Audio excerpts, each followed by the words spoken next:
Hello students, आज हम विलयनों में चालकता यानी कंडक्टेंस इन सॉल्यूशन के बारे में चर्चा करेंगे। तो किस तरह के सॉल्यूशन होंगे ये, इनको हम कहेंगे विद्युत अपघट्य।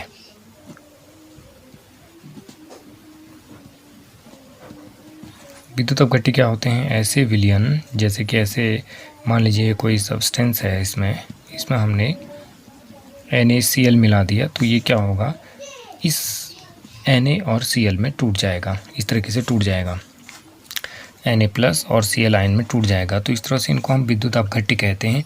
और इनमें यदि हम इलेक्ट्रिसिटी पास करते हैं, कोई इलेक्ट्रोड लगा करके, तो इनमें इलेक्ट्रिसिटी पास हो जाती है। तो ऐसे विलयनों को हम जो है, तो इस तरीके से अगर हम इसमें विद्युत धारा प्रवाहित करते हैं तो अपने आयनों में टूटने के कारण इसमें विद्युत धारा प्रवाहित हो जाती है, तो हम इसको विद्युत अपघट्य कहते हैं। ये दो तरह के होते हैं, एक होता है आपका स्ट्रॉन्ग इलेक्ट्रोलाइट और एक होता है वीक इलेक्ट्रोलाइट। दो तरह के होते हैं। स्ट्रॉन्ग इलेक्ट्रोलाइट में ऐसा समझा जाता है कि जो इलेक्ट्रोलाइट होता है, जो विद्युत अपघट्य होता है, जो पदार्थ होता है, वो पूरी तरह से अपघटित हो जाता है। और वीक इलेक्ट्रोलाइट में ये पदार्थ जो है पूरी तरह से अपघटित नहीं होता है।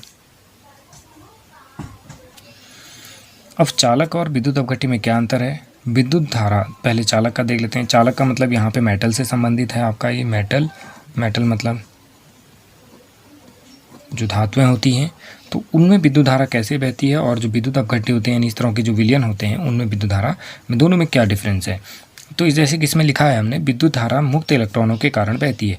तो जैसे मुक्त इलेक्ट्रॉन क्या होते हैं, जैसे मान लीजिए ये कोई मेटल है, तो क्या होता है कि इसके नीचे कुछ इस तरह से संरचना इनकी बनी रहती है, इस तरह से पॉजिटिव, और इसके ऊपर को जो है कुछ इलेक्ट्रॉन इस तरह से तैरते रहते हैं। इनको मुक्त इलेक्ट्रॉन कहते हैं और इनको कहते हैं कर्नेल। ये जो है कर्नेल हैं और ये हैं मुक्त इलेक्ट्रॉन। तो इसमें मुक्त इलेक्ट्रॉन बहते रहते हैं, इसके कारण इसमें विद्युत धारा बहती है। विद्युत धारा आयनों के कारण बहती है, जैसे कि इसमें दिखाया गया है NaCl है, तो यहाँ पर जो Na और Cl आयन इसमें रहते हैं, इनकी वजह से विद्युत धारा बहती है। पदार्थ का अपघटन नहीं होता। इसमें जो मेटल है, मान लीजिए कॉपर है, तो कॉपर जो है, पूरा कॉपर का तार कभी दूसरी चीज़ में नहीं परिवर्तित होता, यानी वो इसमें परिवर्तन नहीं होता। लेकिन इसमें जो है पदार्थ का अपघटन हो जाता है। जैसे इसमें हम नमक डाल रहे हैं, तो नमक जो है टूट करके किसमें टूट गया, Na+ Cl आयन में।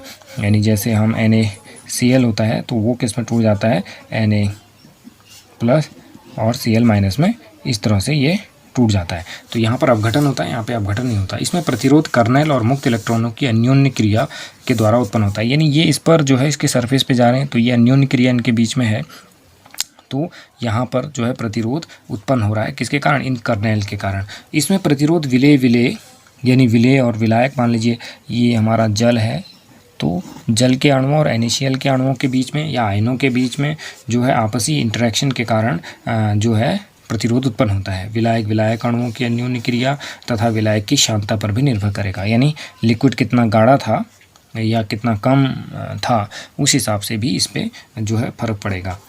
चालक की चालकता, चालक की संरचना संयोजी इलेक्ट्रॉन तथा ताप पर निर्भर करती है। तो ये भी है कि संयोजी इलेक्ट्रॉन तथा ताप पर निर्भर करेगी। संयोजी इलेक्ट्रॉन पर भी निर्भर करेगी, कितने संयोजी इलेक्ट्रॉन उसके वाह्यतम कोश में उपस्थित हैं। विद्युत अपघट्य की चालकता, विद्युत अपघट्य की प्रकृति, आयनों का आकार, सांद्रण तथा ताप पर निर्भर करता है। इस तरीके से हो जाएगा। अगला है, ताप बढ़ाने पर चालकता घटती है, क्योंकि ताप बढ़ाने पर ये प्रतिरोध बढ़ता है, क्योंकि इनकी काइनेटिक एनर्जी बढ़ती है, जिससे अन्योन्य क्रिया बढ़ती है, जिस कारण से जो है क्या होता है, इसमें प्रतिरोध बढ़ता है। तो प्रतिरोध बढ़ेगा तो चालकता घटेगी। इसमें जो है ताप बढ़ाने पर चालकता बढ़ती है। जब चाप बढ़ाते हैं तो ये जो आयनों की गति बढ़ जाती है, जिस कारण से इसकी जो है चालकता बढ़ जाती है। तो ये जो है हमारा इन दोनों के बीच में बेसिक अंतर होता है।